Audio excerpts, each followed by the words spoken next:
everyone, it's Julia. This week I'm working on some of these vintage handkerchiefs. Now, I pick these up when I see them, and some of them have been gifted to me. I get them at the flea market, at thrift stores, and it's just absolutely gorgeous. My idea is to make some fabric covered little journals.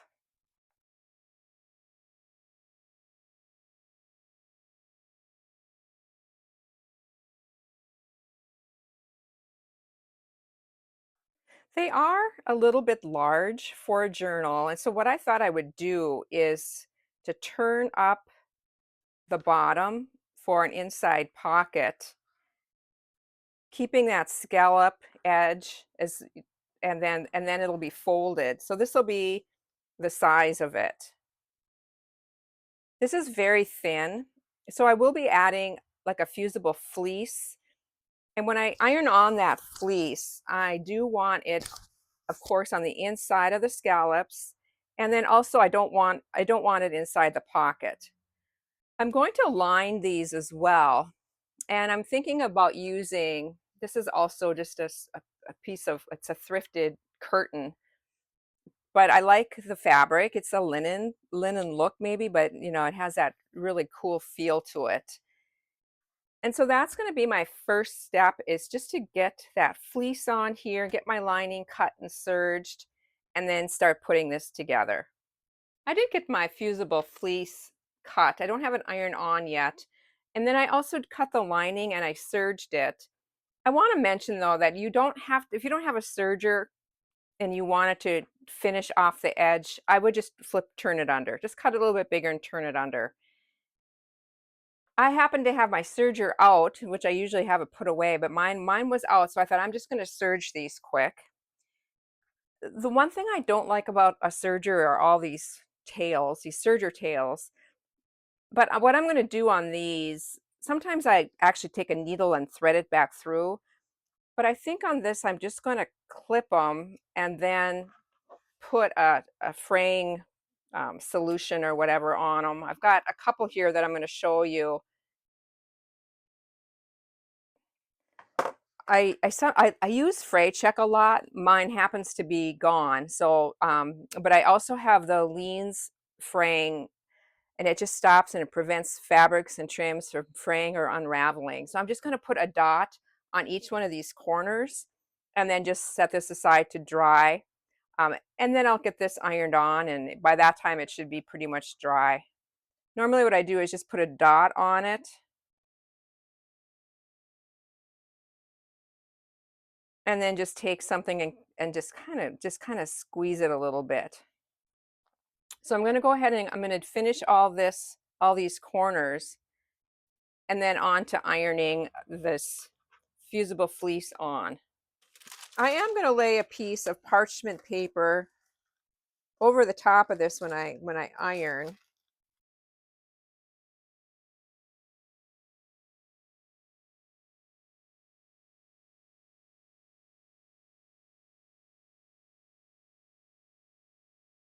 I want to beef up the spine, but I want it to be still soft and flexible. So I don't want to put cardboard or Peltex or anything hard. And so I think I'm going to use a piece of foam. This is fusible on both sides, but it certainly wouldn't have to be. This is just a scrap. It's pretty much the same width as my fusible fleece. I'm going to cut about 1.25 inches, I think. I want 2 signatures, so I think that'll be wide enough.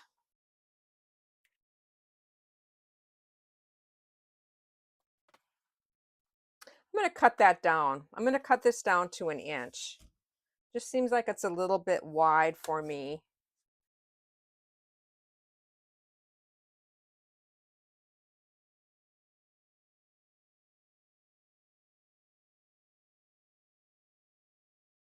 And then center it over my crease. Stick my lining on here too. This is a double adhesive, so I'm hoping it all sticks together.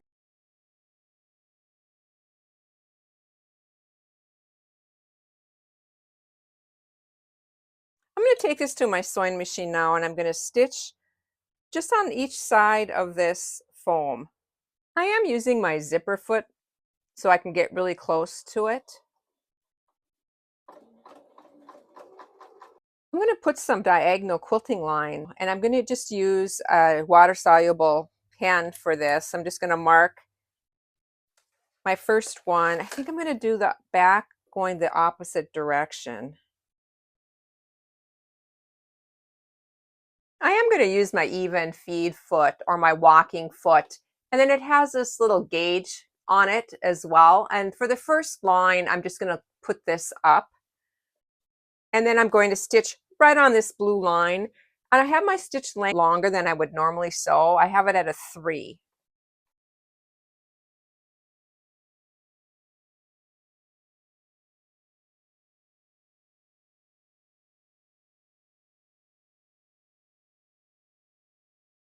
And then for the next line, I'm going to lower this. I have it about an inch away, I would say.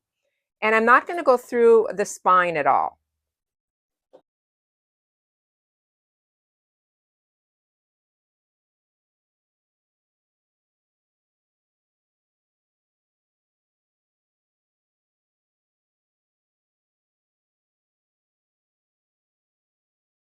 As I was stitching this, I stopped right where I was with and did not go any further into the flower on this side. I just think it looks kind of fun that way. So I'm going to leave that. I've got the stitched on both sides just to that point. I'm just going to spritz with some water to remove that marking pen. And then the next thing I want to do is stitch, fold up my pocket, and I'm going to stitch all the way around just to keep the edges all secure and together. I also might stitch down on the same stitching line through the pocket. I'm going to mark where I'm going to put the signatures. This measures 9 inches, 9 inches. So I'm going to make at the 4.5 mark, and then I'm going to do another one at the inch mark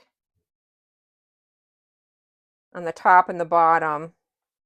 Just going to use my crocodile to punch these holes. I'm going to go back to my sewing machine, and I'm going to, with my free motion stitching, I'm going to go around and around each one of these holes just to secure it and to make it look, it's going to look very organic, but it'll be some finished off and they won't like tear anymore. I do have my free motion foot on, and I have my feed dogs dropped.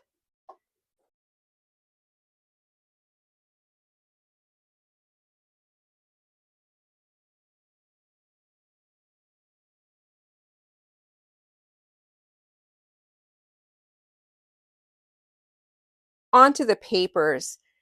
Now, when I do my journals, I like a variety of different papers in it, but I don't necessarily do a lot of decorating. But these beautiful papers were gifted to me, someone else's artwork, and I just love them. And it's just copies of her artwork. And just what a great idea to share some of that. So I'm going to be including some of these in my journal. And then just some printed papers, also some cards, just some other printed little papers that I've got. And then some plain paper. I have old, just some very, almost vintage looking typing paper. This is like a watercolor paper that I purchased. Just really cool. It's like a handmade paper. And then also this is a different, almost a coffee stain, but they're not. But they have a really neat look to them. And then I also love this big pack of multicolored papers. There's like I believe 6 different colors in the pack. I'll link some of these down below for you if you're interested in some varieties of papers. I'm going to gather up my papers that I'm going to use, fold them, and get them to the size to fit the cover. And then I'll show you how I'm going to stitch them in. I have my signatures folded now and cut down to size. And then what I like to do is mark on the signatures where the holes need to be.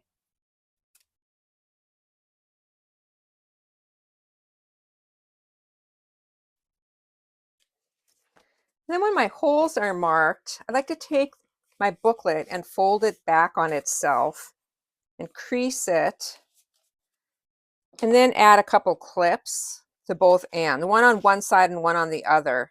Just getting everything lined up before I punch my holes.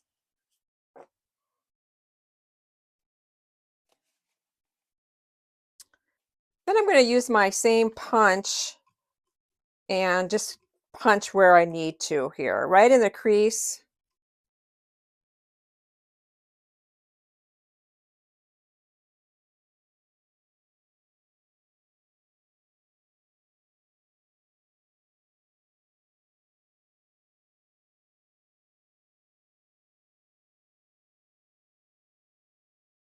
I'm going to be using this really old thread that I found, wonderful wooden spool. I'm not sure of the weight of it other than it does say that it's a 4-cord cotton. I'm going to take it through the middle first. Hold the tail and then go up through the bottom. And then all the way across to the top, back through the middle hole. When you come up through the middle, you want it on the opposite side of the middle string here. And then you just want to tie a knot over the top, making sure everything's nice and even.